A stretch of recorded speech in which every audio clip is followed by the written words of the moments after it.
Hello viewers, আসসালামু আলাইকুম। Welcome to পিকপ্যাক। পিকপ্যাকের আজকের ভিডিওতে একটা বাংলা রোমান্টিক সিনেমার গল্প বলবো। এই সিনেমাটা গতানুগতিক বাংলা সিনেমার থেকে একটুখানি ভিন্ন, কারণ এখানে নেই কোনো চৌধুরী সাহেব, নেই কোনো ভিলেন, পুলিশ, মারামারি। মানে গতানুগতিক বাংলা সিনেমার থেকে একটুখানি ভিন্ন, বলা যেতে পারে একটা আর্ট ফিল্ম। এবং আমার কাছে মনে হয়েছে এটা একটা সামাজিক সমস্যামূলক সিনেমা, যা মোটামুটি যারা বিয়ের জন্য প্রাপ্তবয়স্ক বা সংসার করছেন বা বিয়ের কথা ভাবছেন তাদের দেখা উচিত। ভালো লাগবে আই থিঙ্ক। এবার চলুন গল্পে আগাই।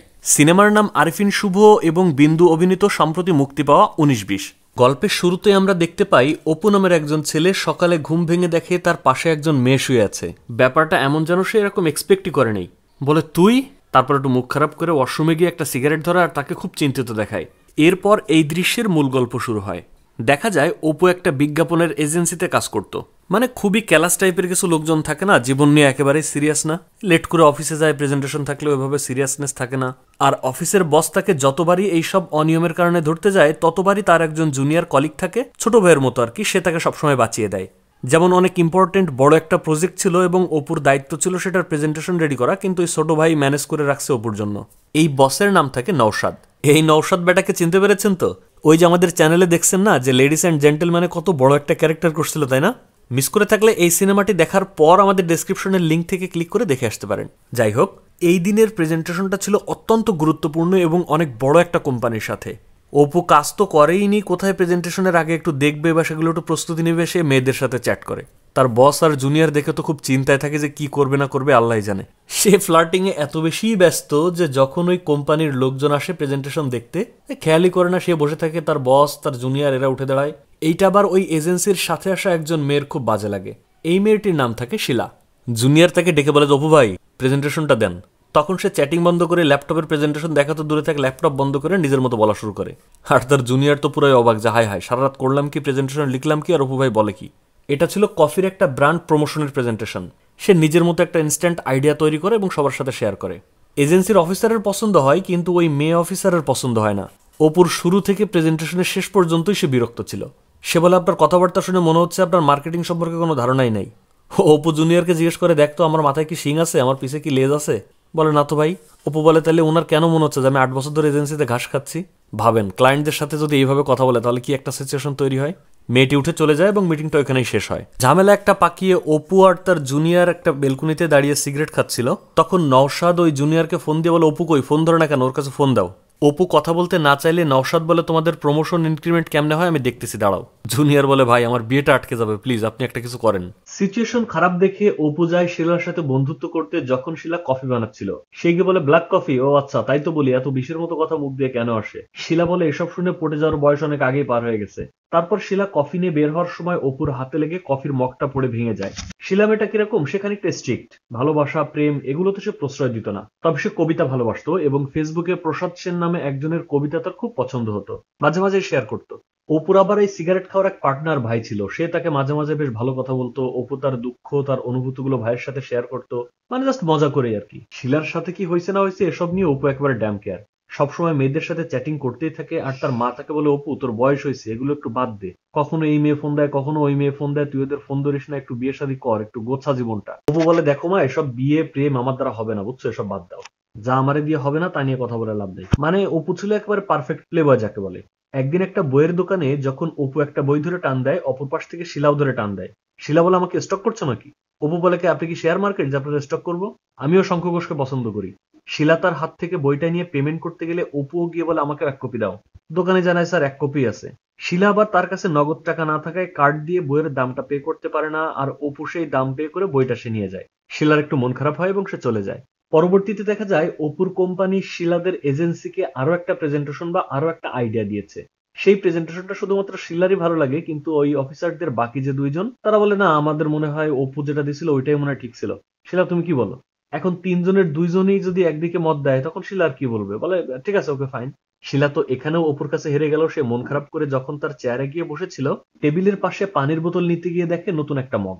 সেখানে লেখা একই নয়, তবে কাছাকাছি। মানে অপু ওই যে শিলার মগ ভেঙে দিল না, কফি মগ, এখন একই মগ তো কিনে দিতে পারেনি, তবে কাছাকাছি একটা মগ থেকে কিনে দেয়। আর তারপর দেখে তার চেম্বারের উপরে সেই শঙ্খ ঘোষের বইটি এবং বইয়ের মধ্যে একটা খাম। বইয়ের মধ্যে অপু লিখে দেয়, ঝর্ণা জানে পাথর গলবে না কোনোদিন, তবু তার বুকে ঝর্ণার অবিরাম আঘাত। অপু। বুঝতে পারছেন আশা করি? এখানে অপু হচ্ছে ঝর্ণা আর শিলা হচ্ছে পাথর। শিলার মন গলবে না জেনেও অপু তার সাথে বন্ধুত্ব করতে চাচ্ছে। এরপর শিলা ওই খামটি খুলে দেখে তার মধ্যে একটা স্ট্যাম্প। স্ট্যাম্পে কয়েকটা নিয়ম লেখা, যেখানে সংক্ষেপে বলছি, অপু তাকে বন্ধুত্বের প্রপোজাল দেয়। তারা কখনো প্রেমে পড়তে পারবে না, মাঝে মাঝে ঘুরতে যাবে, ঢাকা শহরের বিভিন্ন জায়গায় ফুচকা খাবে, কখনো ঝগড়া করবে না, তারা একে অপরকে তুই করে বলবে, এই শর্তে অপু শিলার সাথে বন্ধুত্ব করতে যায়। এই ছেলে মানুষই বা পাগলামিগুলো দেখে শিলার অপুর প্রতি খুব ভালো লাগা কাজ করে। দেখবেন কিছু প্লেবয় টাইপের মানুষ আছে যারা এই ধরনের খুব সুন্দর সুন্দর ইউনিক আইডিয়া বের করতে পারে। তো অপুর যেহেতু অনেক দিনের এক্সপেরিয়েন্স এবং সে এটা নিয়েই মোটামুটি চর্চা করে, সে শিলাকে ইমপ্রেস করে ফেলে। শিলা তখন ওই খামটি নিয়ে অপুর অফিসে গিয়ে বলে, শোনেন একটা ঝামেলা আছে। সবগুলো না হয় মানলাম, তাই বলে একেবারে আপনি থেকে তুই, একটু ধীরে ধীরে নামলে হতো না? অপু বলে, আরে আয় মুভি দেখি। এবার শুরু হয় দুজনের রোমান্টিকতা, খুনসুটি। অফিসিয়াল মিটিং বাদ দিয়ে অপু বসে বসে শিলার ছবি আঁকে, শিলা আবার সেটা কেড়ে নিয়ে নিজে দেখে, আনন্দ পায়। এভাবেই বেশ ভালোই দিন যাচ্ছিল অফিসে। একদিন শিলা খেয়াল করে অপু তাকে যে লেখাটা তার বইয়ে লিখে দিয়েছিল, ওই একই লেখাটা ওই যে ফেসবুকে প্রসাদ সেনের কবিতা সে ফলো করতো সেখানে লেখা। তখন শিলা সন্দেহ হয়, তার মানে এই প্রসাদ সেন হচ্ছে অপু, অর্থাৎ অপু প্রসাদ সেনের ছদ্মনামে নিজে নিজে কবিতা লেখে, সে একজন কবি। শিলা অপুকে গিয়ে জিজ্ঞেস করলে বলে, কই কে, আমি জানি না। বাট শিলা বুঝতে পারে। এভাবেই তাদের খুনসুটির মধ্য দিয়ে পার হয়ে যায় বন্ধুত্বের 1 বছর। শিলা একদিন অপুকে অনেক সুন্দর একটা কলম গিফট করে আর বলে, শোন, আমার জন্য রোমান্টিক রোমান্টিক কবিতা লিখবি। অপু বলে, দূর, আমি কবিতা লিখতে পারি না। বন্ধুত্বের 2 বছর কেটে যায়, তাদের মধ্যে এখন প্রচুর যোগাযোগ হয়, সারা রাত ধরে অপুর সাথে কথা বলে শিলা। এমনই একদিন যখন শিলা অপুর সাথে রাতে ফোনে কথা বলছিল, তার পাশেই শিলার ছোট বোন পড়ছিল। ছোট বোনের নাম ছিল দোলা। দোলা বলে, আপু, তোমরা যেভাবে সারাদিন কথা বলতেছো, যেভাবে আমার ডিস্টার্ব করতেছো, টিনেজ কাপলরাও তো এত ফোনে কথা বলে না। এত যদি কথা বলা থাকে তো তোমরা বিয়ে করে নাও না। শিলা বলে, শোন দোলা, বড়দের মতো কথা বলবি না, মার খাবি। কি হয়েছে অপু জিজ্ঞেস করলে তখন শিলা তাকে বলে, দোলা বলে তোরে বিয়ে করতে।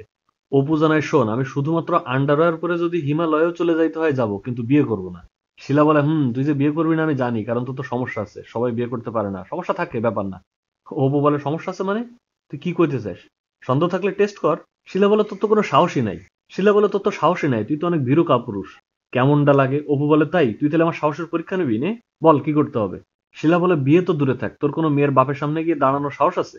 অপু বলে, আচ্ছা কোন বাপের সামনে গিয়ে দাঁড়াইতে হবে ক, তোর বাপের সামনে গিয়ে দাঁড়াবো? রিটায়ার্ড অফিসার, বাঘ ভাল্লুক তো আর না, অত ভয় টয় আমার না। শিলা জাস্ট মজা করেই বলে, এত সাহস তো, ঠিক আছে আয় তো, এসে দেখা তোমার বাপের সামনে। কালকে শুক্রবার আছে, ছুটির দিন, আয়, দেখি তোর কত বড় বুকের পাটা। সকালবেলা ঘুম থেকে উঠে শিলা দেখে দোলা বাড়িঘর পরিষ্কার করছে, বাড়ি প্রচুর বাজারঘাট আসছে, শিলার বড় বোনও তাদের বাসায় এসেছে। মানে একটা উৎসব উৎসব ভাব আর কি। নাস্তার জন্য টেবিলে বসতেই তার বোন শিলাকে জানায়, শোন শিলা, তুই দ্রুত নাস্তা করে চল, তোকে নিয়ে বাইরে গিয়ে সাজগোজ করিয়ে আনবো, তুই একটা নীল শাড়ি পরিস, তোকে ওটাতে ভালো লাগে। আমি তো ভাবছি তুই বিয়েই করবি না, তোর বিয়েতে পরবো বলে সে রাজস্থান থেকে 3 বছর আগে একটা শাড়ি কিনে রাখছি, আমি সেটা এখনো পড়তেই পারিনি। যাক, আমার যে কি খুশি লাগতেছে। শিলা তো আগা মাথা কিছুই বুঝতে পারছিল না, পরে দোলাকে এনে জিজ্ঞেস করে, কিরে কি হয়েছে? দোলা বলে, আজকে যে অপু ভাই আমাদের বাড়িতে আসবে, আমি বাড়ির সবাই জানাই দিছি। শিলা বলে, তোর কি মাথা ঠিক আছে? তুই এক্ষুনি গিয়ে সবাইকে সত্য কথা বল, আমি তো জাস্ট ওর সাথে মজা করছি, ও তোমার ফ্রেন্ড, ও করবে বিয়ে, এই সম্ভব? শিগগিরই বাবাকে গিয়ে বল। দোলা বলে, আমার যা বলার তা বলছে, আমি পারবো না, বলে সে দৌড় দেয়। শিলা তখন তার বাবার কাছে এই সত্য ঘটনা বলার জন্য যায়, কিন্তু সে কথা শুরু করার আগেই শিলার বাবা তাকে অনেক ইমোশনাল একটা কাহিনী শোনায়। এই ছোটবেলায় সে অনেক অসুস্থ ছিল, তার বাবা তখন নাস্তিক ছিল, কিন্তু তার মেয়েকে বাঁচানোর জন্য সে তখন নামাজে দাঁড়িয়ে যায়, তাকে সে অনেক ভালোবাসে, এই জন্য শিলা যা পছন্দ করছে উইদাউট এনি কোশ্চেন সে রাজি হয়ে গিয়েছে, এইসব বলতে থাকে। মানে তার বাবা তো আর্মি অফিসার ছিল, শিলার সাথে কখনো এত ভালোবেসে কথা বলেনি, আর এই ইমোশন বা এই আবেগ, এই ভালো লাগাটা শিলা আর ভাঙতে চাচ্ছিল না। তাই সে সত্য কথাটা তার বাবাকে আর বলতে পারে না, তখন সে আবার অপুকে ফোন দেয়। অপুকে জানানোর পরে অপু বলে, আরে তুই এত প্যারা নিচ্ছিস কেন, চিল মামা। এদিকে শিলার মাথা নষ্ট হয়ে যাচ্ছে, আর ওদিকে অপু বলে চিল মামা। পরিস্থিতি সামাল দেওয়ার জন্য শিলা অপুকে বলে, তুই একটু আয় না, এসে জাস্ট দেখা করে চলে যাস, কারণ আসলেই তো আর সবকিছু হচ্ছে না, তুই জাস্ট আয়, সিচুয়েশনটা সামাল দে। অপু বলে, আশা লাগবে, আচ্ছা ঠিক আছে, আমি আসবো না, যা, চিন্তা নাই। রাতের বেলায় অপু শিলাদের বাসায় ঢোকার আগে গেটের সামনে দাঁড়িয়ে সিগারেট খাচ্ছিল। একটা লোক এসে বলে, আরে অপু এখানে তুমি? অপু জানে, আরে ভাই বললেন না, একটু পরে এই বাসায় ঢুকতে হবে, আমার ইন্সপেকশন হবে, আসিবাক প্যারার মধ্যে। রাশেদ বলো, তুমি তাহলে সেই পাপি, ভার্সিটি লাইফে যেমন ছিল এখনো তো তেমন আছো, আমি এই বাড়ির বড় জামাই, চলো ভেতরে গিয়ে কথা বলি। অপু তো অবাক, বলে, ভাই দেখেন, আসলে বিষয়টা যেভাবে ভাবছেন এরকম না, আসলে কাহিনী হয়েছে কি। রাশেদ বলে, আরে রাখো তোমার কাহিনী, চলো ভেতরে গিয়ে কথা হবে। সে আর কাহিনী না শুনেই ঘরের মধ্যে নিয়ে যায় তাকে। শিলার বাবা, অপু এবং শাহেদ ভাই তিনজন একসাথে বসে খেলা দেখছিল। অপু ছিল Real Madrid fan. By the way, আপনি কোন দলের ফ্যান? রিয়াল মাদ্রিদ আর বার্সার মধ্যে খেলা হচ্ছিল এবং সেই খেলাতে বার্সেলোনা হেরে গিয়েছিল। অপু বলে, আরে এটা তো গতকালকের খেলা, বার্সা 1-0 গোলে জিতছে, তাও আবার ভুল পেনাল্টি দিছে রেফারি, এই জন্য, নাহলে তাও জিততো না। তারপর শিলার বাবার মুখের দিকে তাকিয়ে তার মনে হয় যেন সে একটা অপরাধ করে ফেলছে। শিলার বাবা আর কোনো কথা না বলে সেখান থেকে রাগ করে উঠে তার রুমে চলে যায়। দোলা এসে তাকে জানায় ভাইয়া বাবা রাত জেগে লাইভ খেলা দেখে না, পরদিন হাইলাইট দেখে এবং তাকে খেলার স্পয়লার দেওয়া খুব স্ট্রিক্টলি মানা করা। আর শাহেদ ভাই বলে অপু তুমি এটা ঠিক করো নাই, বাবা বার্সার কড়া ভক্ত, তুমি যে বললা ওই রেফারির ভুলে তারা জিতছে, এটা ঠিক হলো না। এমনিতে আছে এক প্যারার মধ্যে, তার উপরে গোড়ায় গলত। দোলা তাকে আবারও এসে জানায় ভাই আপনাকে বাবা তার রুমে ডাকতেছে। কি একটা অবস্থা। ভয়ে ভয়ে অপুর রুমে যাওয়ার পর দোলার বাবা তাকে জিজ্ঞেস করে তুমি দোলাকে পছন্দ করো? অপুর মন বলে যে না বলি, তারপরও বাবার মুখের সামনে কিভাবে বলো, বলে হ্যাঁ। শিলা তোমাকে পছন্দ করে? হ্যাঁ। বলে আমার মেয়েকে বিয়ে করবা? তোমরা বিয়ে করতে চাও? একেবারে সরাসরি এই প্রশ্ন। অপু কি বলবে না বলবে ভাবতে ভাবতে তখন তার বাবা বলে যাক বলতেছো না মানে লজ্জা পাইছো, যাক এই জেনারেশনের মধ্যে লজ্জা আছে দেখে ভালো লাগলো, ঠিক আছে যাও তোমার গার্ডিয়ানকে ডাকো। এই দিনের পর শিলা আর অপু একসাথে মিলে সিদ্ধান্ত নেয় আচ্ছা ঠিক আছে আজকে তো যা হয়েছে হয়েছে, গার্ডিয়ান তো ডাকতে বলছে ডাকি, ওই দিনই তাহলে আমরা বিয়েটা ক্যান্সেল করবো। বলে আচ্ছা ঠিক আছে যা, ওই দিন সবকিছু সত্য কথা বলে দেবো, ওই দিনই সবার সামনে ফাঁস করা হবে। এরপর যেদিন অপুর ফ্যামিলি থেকে শিলার ফ্যামিলিতে আসে, দেখা যায় তারা একে অপরকে অনেক ভালো করে চেনে, খুব ভালো বন্ধুত্ব হয়ে যায় এবং তারা ওই দিনই বিয়েটা পাকাপোক্ত করে ফেলে। তাদের আবেগ আর আনন্দ দেখে অপুও কিছু বলতে পারে না, শিলাও কিছু বলতে পারে না, বিয়ে তো ফিক্সড। এই দিনের পর অপু আর শিলা আবারও একত্রিত হয় এবং তারা চিন্তা করে যে কি হলো, কিছুই তো করতে পারলি না, না তো বলতে পারলি না, ঠেকাইতে পারলি না, তাহলে এখন কি হবে? অপু বলে আরে টেনশন নিস না, বিয়ে করলে তুই পাবি এনগেজমেন্ট রিং আর ছেলেরা পাবে সাফারিং, প্যারা নাই, তোর সাথে বিয়ে হলে পরের দিন ডিভোর্স দিয়ে দেবো যা। শিলা বলে তুই জীবনটাকে সিরিয়াসলি নিলি না, এত বড় একটা বিষয় আর তুই এত সিম্পলি ভাবছিস। মানে অপু ওই যে ছিল না প্লে বয় টাইপের, সে তো আসলে লাইফ নিয়ে কখনোই সিরিয়াস ছিল না। আর শিলা তো সবসময় career oriented serious type of person, সে সবকিছুই সিরিয়াসলি নিত। খুব বেশি টেনশন হচ্ছে দেখে অপু শিলাকে সিগারেট দিয়ে বলে নে সিগারেট খা, টেনশন কমবে। শিলা সিগারেটটা নেয়ও কিন্তু ফেলে দেয়, আবার সেই ফেলে দেওয়া সিগারেট কুড়িয়ে অপু খায়। বিয়ের তো মোটামুটি প্রস্তুতি শেষ হয়ে যাচ্ছে। শিলা তার বড় বোনকে জানায় যে আপু কিছুদিন পেছানো যায় না, তুমি একটু বাবারে বোঝায় অন্তত 2টা মাস পেছাও বিয়েটা, আমি একটু প্রস্তুতি নিয়ে, একটু মানসিক প্রস্তুতিরও তো ব্যাপার আছে। অপুও গিয়ে তার বড় বোনকে বলে যে আপা তুই একটু বোঝা না আম্মুরে, আমার একটু টাইম লাগবে, এত তাড়াতাড়ি বিয়ে করলে হয়, একটু পেছাা ডেট পেছাা। মানে তাদের পরিকল্পনা ছিল যদি টাইম বাড়ানো যায় তাহলে এর মধ্যে কোন একটা ঝামেলা পাকিয়ে বিয়েটা ক্যান্সেল করবে। দুই ফ্যামিলির কেউই যখন তাদের বিয়ে পেছাতে রাজি হয় না, তখন অপু আর শিলা মিলে সিদ্ধান্ত নেয় যে তারা পালিয়ে যাবে। কি অদ্ভুত দেখেন, কাপলরা পালায় বিয়ে করার জন্য আর তারা দুইজন পালাচ্ছে বিয়ে থেকে মুক্তি পাওয়ার জন্য। বাস স্টপে দাঁড়িয়ে শিলা অপুকে বলে দেখ আমরা যা করছি ভুল করছি মনে হয়, তাই না? অপু বলে আরে আগে বিয়েটা থেকে তো বাঁচি, পরে এসে সিদ্ধান্ত যা নেওয়ার নেওয়া যাবে। শিলা বলে আমি জানি তোকে বিয়ে করাটা ভুল হবে, কিন্তু কেন জানি মনে হচ্ছে ভুলটা করি। অপু বলে করবি বিয়ে? তা ঠিক আছে চল বিয়ে করে ফেলি। মানে কেমন জানি এত বড় একটা সিদ্ধান্ত ঠাস করে নিয়ে ফেললো। ওকে ফাইন, সুন্দরভাবে সাজুগুজু করে বিয়ে হয়ে যায়। আর বিয়েটা অপু এত সিরিয়াসলি নিয়ে ফেলে যে ক্যামেরাম্যান যখন ছবি তুলছে তখন তার হাই উঠছে, মানে ঘুম আসতেছে। কি একটা অবস্থা। এখানে আসলে তার এই এক্সপ্রেশন দিয়ে বোঝানো হয়েছে বিয়েটাও তার কাছে একটা ছেলে খেলার মতো, জাস্ট অ্যাজ ইউজুয়াল একটা ঘটনা। যাই হোক, কাপল পিক তোলার সময় শিলা অপুকে বলে কি আমাকে ধরে কোনো ফিল হচ্ছে? অপু বলে না, যেমন তেমনই তো লাগতেছে। শিলা বলে অপদার্থ যখন কোনো পদার্থকে ধরে তখন তার জড় পদার্থই মনে হয়। এরপর তাদের বিয়েটা শেষ হয়ে যায়। প্রথম রাতে শিলা যখন নিজে একটু সাজুগুজু করে অপেক্ষা করছিল অপুর জন্য, অপু তখন তার ভাই বেরাদদের নিয়ে ছাদের উপরে ব্যাচেলার পার্টি করতেছিল, এই কার্ড খেলা নেশাপানি করা এগুলো। অপেক্ষা করতে করতে শিলা ওই দিন রাতে ঘুমিয়ে যায় আর অনেক রাত করে অপু বাসায় ফিরে সেও তার মতো শুয়ে থাকে। আর সকালে যখন তার ঘুম ভাঙে তখন সে ওই প্রথম দৃশ্যের সিনটা দেখে। মানে সে যে শিলাকে বিয়ে করে ফেলছে এটা তার কাছে এখন স্বপ্নের মতো লাগতেছে। সে তার বেডে শিলাকে দেখে বলে তুই? শিলা বলে গুড মর্নিং জানেমান। অপু একটা গালাগাল দেয়, বলে কাম সারছে। তারপর ওয়াশরুমে গিয়ে চিন্তা করে হায় হায়, বিয়ে করে ফেললাম, বেঁধে গেলাম, জীবন শেষ হয়ে গেল, কাজটাকে ঠিক করলাম, পারবো তো? এইখানে অপুর লাইফ যে কত সুন্দর তাই বাথরুমের দিকে তাকালেই বোঝা যায়। দেয়ালে নোট লাগানো, হাবিজাবি লেখা, বাথটাবের উপরে বই, ওয়াশরুমের ফ্লাশের উপরে বই, সিগারেট খাচ্ছে, এটা ওটা করছে, মানে খুব একটা অগোছালো বিষয়। মানে পুরো ওয়াশরুমটাই অগোছালো, মানে ইন টোটাল তার লাইফটাই অগোছালো। অফিসে গিয়ে সে তার বস নওশাদকে বলে ভাই বিয়ে করছি, হানিমুন করতে যাবো, 7 দিন ছুটি লাগবে। নওশাদ বলে 1 দিন। বলে না 1 দিনে হয় নাকি হানিমুন? নওশাদ বলে আচ্ছা যাও 3 দিন। ও উঠে বলে ঠিক আছে ভাই ধন্যবাদ, 7 দিন পরে দেখা হচ্ছে। তারপর সে বাড়ি এসে তার নিজের ব্যাগ গোছায়। ছিল বলে আমার তো ছুটি আছে, তাহলে চল আমি তোর সাথে যাই। ও বলে না না, একটা ব্যাচেলার ট্রিপ আছে, বন্ধু বান্ধবের সাথে অনেকদিন ধরে যাইনি, অনেক আগে থেকেই কথা ছিল, আমি যাই, তোর যাওয়া লাগবে না, তুই বাসায় থাক। শিলা মন খারাপ করলে বলে আচ্ছা ঠিক আছে আমি বন্ধুদের সাথে 3 দিন সময় কাটাই, 4 দিন তোর সাথে সময় কাটাবো না, এসে থাক। তারপর শিলাকে বাসায় একা রেখেই অপু তার বন্ধুদের সাথে চিল করতে চলে যায় কক্সবাজার। অপু তো এদিকে বন্ধুদের সাথে একা একা গিয়ে প্রচুর চিল করে আসে এবং বাসায় ফিরে আসার পর দেখা যায় সে 3 দিনের কথা বলে বন্ধুদের সাথে 7 দিনই সময় পার করে আসছে। তাই ফিরে আসার পরও শিলার খুব মন খারাপ থাকে, স্বাভাবিক না? নতুন বিয়ে হয়েছে, কোথায় তাকে নিয়ে হানিমুনে যাবে তা না, সে বন্ধুদের সাথে চিল করে বেড়াচ্ছে।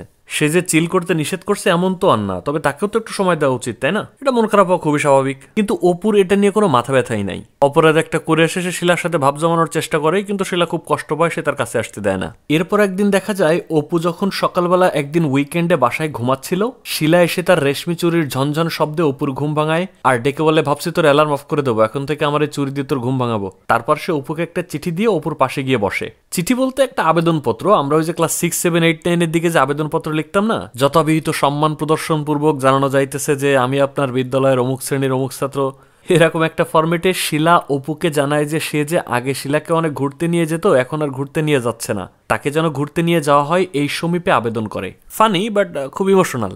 তো ওই দিন তো উইকেন্ড ছিল, তো ওই উইকেন্ডে অপু শিলাকে নিয়ে ঘুরতে বের হয়, তারা খেজুরের রস খায়, সরিষা খেতে গিয়ে ছবি তোলে। মানে সেই দিন সারাদিন দুজনে খুব ভরপুর ঘোরাঘুরি করে, অস্থির রোমান্টিক একটা দিন যাকে বলে।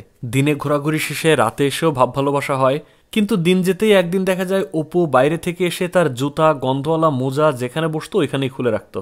তার মা আর বউ তার জন্য ভাত না খেয়ে অপেক্ষা করছিল, আর এদিকে অপু কিনা বাইরে থেকে বন্ধুদের সাথে খেয়ে আসছে, তাদেরকে জানায়ও নাই বা বাসায় এসে আর খায়ও না। একটা ওয়াইফের জন্য এটা কতটা কষ্টের ভাবেন, হাজব্যান্ডের জন্য না খেয়ে বসে আছে আর হাজব্যান্ড ওদিকে বাইরে থেকে খেয়ে আসছে। মানে খেয়ে আসছে এটা কোনো দোষের কিছু না, বাট তারা যে না খেয়ে বসে আছে তাদেরকে তো দু একটা ভালো কথাও বলা যায়, তাই না? বা তাদের খাওয়ার সময়টুকু তাদের সাথে বসে তো গল্পও করা যায়। আর ড্যাম কেয়ার, অপু যে শুয়ে পড়ে। অপুর অফিসে রুবিনা নামে নতুন একজন মধ্যবয়সী মহিলা আসে, নতুন এমপ্লয়ি। নওশাদ তাদের দুজনকে পরিচয় করিয়ে দিলে রুবিনা তাকে বলে, তুমি আমাকে তুমি করে বলতে পারো, ম্যাডাম বলতে হবে না। আর অপুর তো ওই যে একটা অভ্যাস, মেয়ে মানুষ দেখলেই সে তাদেরকে ফ্লার্ট করে, তাদের সাথে মজা করে। এইটা আবার সিঙ্গেল থাকা রুবিনাকে খুব অ্যাট্রাক্ট করে। তার অ্যাপ্রোচে বোঝা যায় সে অপুকে পছন্দ করে। আসলে রুবিনা বলে কথা না, এরকম প্লে বয় টাইপের ছেলেদের অনেকেরই পছন্দ। একদিন শিলা যখন অসুস্থ ছিল এবং অফিসে যাওয়ার জন্য অপু রেডি হচ্ছিল, ডেকে বলে, আজকে থাক না, আজকে অফিসে যাস না, আমাকে একটু সময় দে না, শরীরটা খুব খারাপ, খুব ব্যথা করতেছে। অপু বলে, আরে পাগল নাকি, অফিসে না গেলে হবে না, অনেক কাজ আছে, কাজের চাপ আছে, আর খারাপ লাগতেছে, শুয়ে থাক, রেস্ট নে, লাগলে ডাক্তার দেখা, ওষুধ খা, অফিস বন্ধ দেওয়া যাবে না। শিলা জানায়, প্রতিদিন তো আর বলি না, তাই না, শরীরটা খুব খারাপ লাগতেছে, তুই থাকলে একটু ভালো লাগবে, এই জন্য বলতেছে, আজকে একটু অফ দিলে কি হবে এমন। কিন্তু অপুর মধ্যে তোরা তো আবেগ নাই, সে বলে, তুই থাক না, আমার অনেক কাজ আছে, আমার যাইতে হবে। তারপর সে বের হয়ে যায়। রুবিনার সাথে সারাদিন কাজ করে বাসায় ফিরে অপু শিলাকে বলে, তুই আর আগের মতো সাজিস না কেন, সাজলে তো তোর ভালোই লাগে। শিলা বলে, আমার আর সাজ, আমি যে একটা অসুস্থ মানুষ সেটুকু এসে কারো জিজ্ঞেস করার সময় নেই, আর কোথায় আমার সাজ দেখা।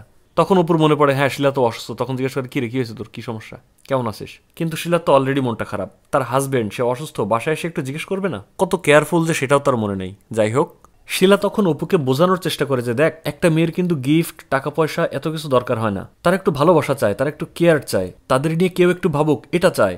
অপু ঠাস করে উঠে বলে, আমার মধ্যে সব ভালোবাসা, কেয়ারটা অত কিছু আমি বুঝি না। সে গিয়ে কম্পিউটারে বসে কাজ করা শুরু করে। এদিকে রুবিনার সাথে কাজ করতে করতে অপুর এবং রুবিনার মধ্যে খুব ভালো একটা বন্ধুত্ব তৈরি হয়, তারা কফি খায়, হাসাহাসি করে। অপু যা করছিল তার কাছে এটা খুবই স্বাভাবিক, কিন্তু রুবিনা বিষয়টাকে অন্য পর্যায়ে ভাবতে শুরু করে। অপু কতটা কেয়ারলেস ভাবুন, একদিন যখন তারা দুজন কফি খাচ্ছিল বারান্দায়, শিলাকে জিজ্ঞেস করে, এই পুরান মগে আর কফি খাবি কয়দিন? শিলা বলে, মগটা স্পেশাল তো, এই জন্য এটাতে খাচ্ছি। বলে, কেন, তোর এক্স বয়ফ্রেন্ড দিছিল নাকি? শিলা বলে, না, এক্স ফ্রেন্ড দিছিল। এই মগটা কিন্তু অপু আর শিলার প্রথম সম্পর্কের শুরু, মনে আছে? ওই যে শিলার একটা মগ ভাঙলো, তারপর অপু শিলাকে একটা মগ উপহার দিয়েছিল। অপুর থেকে পাওয়া প্রথম ভালোবাসার উপহার হিসেবে কিন্তু শিলা এটাকে ব্যবহার করে, অথচ অপুর মনেই নাই যে সে শিলাকে এই মগটি দিয়েছিল। কি একটা অবস্থা! অপুর বার্থডে সেলিব্রেট করার জন্য শিলা তার অফিস থেকে ছুটি নেয়, আর অপুর অফিস থেকে রুবিনা অপুকে বার্থডে উইশ করলে অপু তখন বলে, আমার গিফট কই? গিফট ছাড়া ওসব উইশ টুইশ মানি না। রুবিনা তার কাছে এসে বলে, স্পেশাল মানুষের জন্মদিনে স্পেশাল গিফটই তো পাবে, তাই না? অনেক কিছুই পাবে আমার কাছে, সবকিছু একবারে দেব। অপুর কিনে দেওয়া শাড়ি পরে শিলা আর অপুর মা দুজনে মিলে অপুর জন্য বাসায় বার্থডে পার্টির আয়োজন করে। তখন অপুর মায়ের মুখ থেকে জানা যায় অপুর বাবা অপুর মাকে ছেড়ে চলে গিয়েছিল, আর সেই 5 বছর বয়স থেকেই অপু তার জন্মদিন কখনো পালন করেনি। শিলাকে অনুরোধ করে বলে, তুমি আমার ছেলেকে একটু গুছিয়ে দিও মা, তুমি ওকে ভালো বুঝবা। শিলা জানায়, কি জানি মা, মাঝে মাঝে তো মনে হয় যেন চিনি না। অপুর বোন, ভাগ্নি, তারপর শিলাদের বাসার সকল আত্মীয়দেরকে অপুর জন্মদিনে দাওয়াত করা হয়। এদিকে সবাই যখন অপুর জন্য অপেক্ষা করছিল, ওদিকে অপুকে তখন রুবিনা একটা হোটেলে ডাকে। অপুও বিষয়টাকে খুব স্বাভাবিকভাবে নিয়ে সেই হোটেলে দেখা করতে যায়, আর দেখা করার পর রুবিনা তাকে লাল পানি খাইয়ে মাতাল করে দেয়। তার প্ল্যান ছিল ওই দিন অপুর সাথে খারাপ কিছু করা। এদিকে রাত বাড়তে বাড়তে 12টা বেজে যায় এবং সকল অতিথি আস্তে আস্তে বাসা থেকে বের হয়ে যায়। অপুর আর দেখা নাই। অপু যখন প্রায় মাতাল হয়ে গিয়েছে, তার সাথে রুবিনা খারাপ কিছু করতে যাবে, ওই মুহূর্তে হঠাৎ তার মনে পড়ে যে বাসায় যাব। সে রুবিনার সাথে কিছু না করেই মাতাল অবস্থায় বাসায় ফেরে এবং এসে দেখে শিলা আর তার মা তার জন্য বার্থডে পার্টির আয়োজন, কেক নিয়ে বসে আছে। তাদের অনুভূতি কেমন হওয়া উচিত স্বাভাবিক বুঝতেই পারছেন। অপুর মা অপুকে ভীষণ বকাঝকা করে যে তুই এরকম মাতাল হয়ে বাসায় ফিরছিস, তোর জন্য আমরা সবাই অপেক্ষা করছি, মেয়েটা সারাদিন কত কষ্ট করে তোর জন্য এগুলো আয়োজন করছে, কতগুলো লোকজন এসে তোর জন্য অপেক্ষা করে তারা এই একটু আগে বের হয়ে গেল, কি শুরু করছিস এগুলো, তুই কি কোনোদিন ভালো হবি না? অপু তখন ওই মাতাল অবস্থায় খুব বাজেভাবে তাদের সাথে রিয়েক্ট করে, বলে তুই হয়েছিস তোর বাপের মতো। বাপের মতো হওয়ার কথা শুনে অপুর মাথা গরম হয়ে যায়। সে ওই মাতাল অবস্থায় ভীষণ রিয়াক্ট করে এবং টেবিলের উপরে থাকা কেক, মগ, যত আয়োজন সবকিছু নিচে ফেলে দেয়। শিলা কোনো কথা বলে না, অপুর রিয়াক্ট দেখতে থাকে আর ভয়ে কাঁপতে থাকে। তার বার্থডে পার্টিতে আয়োজন করার জন্য অপু তাদের দুজনকেই খুব করে গালমন্দ করে আর তারপর তার রুমে গিয়ে শুয়ে পড়ে। শিলা ফ্রেশ হয়ে রাতে ঘুমাতে এসে দেখে অপু যেন কার সাথে ফোনে চ্যাটিং করতে করতে ঘুমিয়ে গেছে। কি যেন মনে করে সে ফোনটা হাতে নিতেই দেখে একটা মেয়ের সাথে চ্যাটিং, আর উপরে উঠতেই দেখে রুবিনা নামে একটা মেয়ে এবং তাদের দুজনের অনেক অন্তরঙ্গ ছবি কোন একটা হোটেল রুমে। তার তো ওই চ্যাটিং আর ছবি দেখে বুঝতে আর বাকি থাকে না যে কি হচ্ছে বা কি হয়েছে, কেন তার সাথে এরকম মিসবিহেভ করতেছে, কেন তার সাথে এখন আর রোমান্টিকতা করতেছে না। এইসব দেখে শিলা পুরো স্পিচলেস হয়ে যায়। সে অপুর পাশে বসেই কাঁদতে থাকে। সে এতদিন তো এমনিতে শোকে কাতর ছিল, আর আজকে অপুর এই প্রমাণ পেয়ে সে শোকে পাথর হয়ে যায়। পরদিন সকালে ঘুম থেকে উঠে অপু এসে তার মাকে সরি বললে তার মা বলে, আমাকে বললে আর কি হবে, যাকে সরি বলার তাকে সরি বলার সুযোগই তো আর পাবি না। শিলা বাসা থেকে চলে গেছে, ও আর আসবে না। অপু কল দেওয়ার পর শিলা তার ফোন রিসিভ না করলে বলে, যে যাওয়ার সে যাবে, যে থাকার সে থাকবে, তাতে আমার কি। কিন্তু আবার দেখা যায় অপুর মধ্যে অনুশোচনা বোধ ছিল। তার ওই যে একটা বিড়ি খাওয়া পার্টনার ছিল, সে জাহিদ ভাইকে বলে যে ভাই আমার বাবাও এরকম ছিল, সারাটা জীবন আমার বাপকে ঘৃণা করছি, আর আমিও মনে হয় ওই একই হিস্ট্রি রিপিট করতে যাচ্ছি। জাহিদ সান্ত্বনা দেয় যে না, তুই তোর বাপের থেকে ভালো, কারণ তোর বাপের মধ্যে অনুশোচনা ছিল না যেটা তোর মধ্যে আছে। শিলা তার পরিবারের সবাইকে রাজি করিয়ে ডিভোর্স লেটার পাঠায় অপুকে। এদিকে অফিসের রুবিনা তাকে বলে, আরে তুমি ফোন ধরতেছে না কেন, আমার সাথে কথা বলতেছে না কেন, এগুলো হয়, ব্যাপার না, স্বাভাবিক। শিলা অনেক মন খারাপ হওয়া সত্ত্বেও তার কল ধরতো না। এদিকে অপু তাকে কল দিতেই থাকতো। ডিভোর্স লেটার পাওয়ার পর অপুর প্রথমে সাইন করতে ইচ্ছা হয় না। অবশেষে সাইন করতে কোনো কলম না পেয়ে শিলার উপহার দেওয়া ওই কলমটা দিয়ে সে ডিভোর্সে সাইন করে। যে কলম দিয়ে তার শিলার জন্য কবিতা লেখার কথা ছিল, সেই কলম দিয়ে সে শিলাকে ডিভোর্সে সাইন করলো। দুইজন দুই দিকে বিরহের আগুনে পোড়ার পর শিলার সাথে একজন ব্যক্তির পরিচয় হয়। রাশেদ নামের এই ডাক্তারের সাথে শিলার বন্ধুত্ব গড়ে ওঠে, তাদের মধ্যে কথোপকথন হয় এবং এক পর্যায়ে রাশেদ তাকে বিয়ের প্রস্তাব দেয়। শিলা তাকে বন্ধু হিসেবেই ভাবত, কিন্তু তারপর রাশেদ হাল ছাড়ে না। এদিকে অপু ধীরে ধীরে শিলার উপস্থিতি তার জীবনে টের পেতে থাকে। শুধু জেগে নয়, অপু ঘুমের মধ্যেও শিলার উপস্থিতি ফিল করত। ওই যে তার হাতের চুরি বাজিয়ে ঘুম ভেঙে দেওয়া, ঘুম থেকে উঠে ঠাস করে বসে জামা কাপড় গুছিয়ে আবার বেডের উপরে রেখে দেওয়া, নিজের কাপড় আয়রন করতে গিয়ে উল্টাপাল্টা করা। এখন সে জুতা গুছিয়ে রাখে, বই গুছিয়ে রাখে, নিজের কাপড় নিজে আয়রন করতে যায়। সে কখনো এগুলো করেনি। তার মা যখন তাকে হেল্প করতে আসে, তখন মা আর ছেলে দুজনেই কান্না করতে থাকে শিলার অনুপস্থিতির কথা ভেবে। অপুর ভাগ্নের জন্মদিনে শিলা আসে। সেখানে অপু তার সাথে কথা বলার চেষ্টা করলে শিলা তাকে বলে, দেখ এসব কাহিনী করিস না, আমি অলরেডি এনগেজড। অপু তো এতদিন যা ছিল এই কথা শোনার পর একেবারেই শেষ। ওই দিন বাড়ি এসে অপুর জন্মদিনে টেবিল থেকে ফেলে ভেঙে দেওয়া শিলার ওই যে মগটা ছিল, ওইটা আঠা দিয়ে জোড়া লাগায় এবং শিলার যত মাল সামগ্রী আছে সবকিছু একটা বক্সে করে শিলাকে দিতে যায়। দিয়ে বলে, তোর সব জিনিসপত্র তোকে খুব মনে করার ছিল, তাই ভাবলাম তোকে দিয়ে দেই। শিলা বলে, এগুলোর আমার কোনো প্রয়োজন নেই, তারপরেও এগুলো সরে আনলে যদি আমাকে ভুলে যেতে তোর উপকার হয়, আচ্ছা ঠিক আছে দে। সে নিয়ে চলে যায়। অপুর প্রায় হ্যালুসিনেশন হতো এবং সে দেখতো যে শিলা তার ঘরে ফিরে এসেছে, সে তার বুকে জড়াচ্ছে, কিন্তু কিছুক্ষণ পরে তার ভ্রম ভেঙে যেত। অপু একদিন রাশেদের সাথে দেখা করতে গিয়ে বলে, দেখেন শিলার সাথে আসলে আমার তেমন কিছু হয়নি, খারাপ কিছু ভাববেন না, অমন কিছু না। এই বলে চলে যেতে চাইলে রাশেদ তাকে ডেকে বলে, শোনেন, কি বলতে আসলেন তাই তো বললেন না, এটাই তো বলতে চাইছেন যে আমি যেন শিলাকে ভালো রাখি? চিন্তা করবেন না, আমি ওকে খুব ভালো রাখবো। অপু তার কথা শুনে চোখের পানি আর ধরে রাখতে পারে না, কান্না করে দেয় আর রাশেদকে একটা ধন্যবাদ জানিয়ে সেখান থেকে চলে যায়। এই ঘটনার পর শিলা অপুকে একদিন ডেকে রাস্তার উপর খুব অপমান করে যে, কি সমস্যা কি তোর, তুই রাশেদের কাছে কেন গেছিস আমার জন্য? নিজের তো নিজের জীবনটা শেষ করছিস, এখন আমাকে ওকে শান্তিতে থাকতে দিবি না? তারপর শিলা অপুকে বিয়ের কার্ড দিয়ে বলে, এই নে বিয়ের কার্ড, এই দিন এই সময় খবরদার তোকে যেন ওই এলাকার আশেপাশে কোথাও না দেখি, মানে ইট ওয়াজ লাইক দূরে গিয়ে মর। শিলার দেওয়া এই কষ্ট সহ্য করতে না পেরে রাশেদ বাসায় এসে কক্সবাজারের একটা টিকিট কাটে। একা একা কক্সবাজারের মেরিন ড্রাইভের পাশ দিয়ে পাগলের মতো হাঁটতে থাকে। আচ্ছা, এই মেরিন ড্রাইভে হাঁটছেন নাকি, গেছেন? কমেন্টে জানাতে পারেন। আমরা দুজন কয়েকদিন আগে গেছিলাম, আবার সামনে যাবো মার্চে। আপনি গিয়েছেন কিনা আর কেমন ছিল জানাতে পারেন কমেন্টে। এমন উদ্ভ্রান্ত পাগলের মতো ঘুরতে ঘুরতে অপু যখন বিচের পাশে এক জায়গায় একা বসেছিল বালির মধ্যে, হঠাৎ দেখে শিলা বিয়ের ড্রেস পরে তার দিকে এগিয়ে আসছে। অপু মুখ ঘুরিয়ে নিলে শিলা এসে তার পাশে বসে। অপু তখন একটা সিগারেট জ্বালাতে যায়, কিন্তু তার লাইটার ধরছিল না। ওই যে বিভিন্ন সময় অপুর হ্যালুসিনেশন হতো, সে যে দেখতো শিলা তার কাছে আবার চলে আসছে, এটাকেও একটা হ্যালুসিনেশন ভেবে সে সিগারেট জ্বালাচ্ছিল। কিন্তু উত্তেজনায় লাইটার ধরছিল না দেখে শিলা তার হাত থেকে লাইটারটা নিয়ে তার সিগারেট জ্বালিয়ে দেয়। অপু তো পুরো অবাক, কি হলো, হ্যালুসিনেশন না সত্যি? সে তো লাফ দিয়ে উঠে পড়ে। দেখা যায় অপু যখন শিলাকে তার ঘরে থাকা শিলার ওই ছোট্ট জিনিসপত্রগুলো ফেরত দিয়ে আসছিল, তখন ওইগুলো দেখে শিলার পুরনো কথা মনে পড়ে যায়, সে কান্না করছিল এবং এই দৃশ্য দেখে ফেলে রাশেদ। তাই রাশেদ শিলাকে বিয়ের সিদ্ধান্ত ক্যান্সেল করে এবং বিয়ের ওই ড্রেসটা তাকে উপহার হিসেবে দিয়ে তারপর তাকে পৌঁছে দেয় অপুর কাছে। অপু তাকে জড়িয়ে ধরে এবং ক্লোজ আপ কাছে আসার গল্পের মতো তাদেরও আবার মিল হয়ে যায়। আর যেমনটা বলেছিলাম, কোনো প্রকার চৌধুরী সাহেব, মারামারি, পুলিশ এগুলো ছাড়াই একটা বাংলা সিনেমার এন্ড হয়। তো দর্শক, কেমন ছিল আমাদের আজকের ভিডিও? অবশ্যই কমেন্টে জানাতে পারেন আপনার মতামত। কথা হচ্ছে পরবর্তী কোনো ভিডিওতে, সে পর্যন্ত ভালো থাকবেন, সুস্থ থাকবেন। আল্লাহ হাফেজ।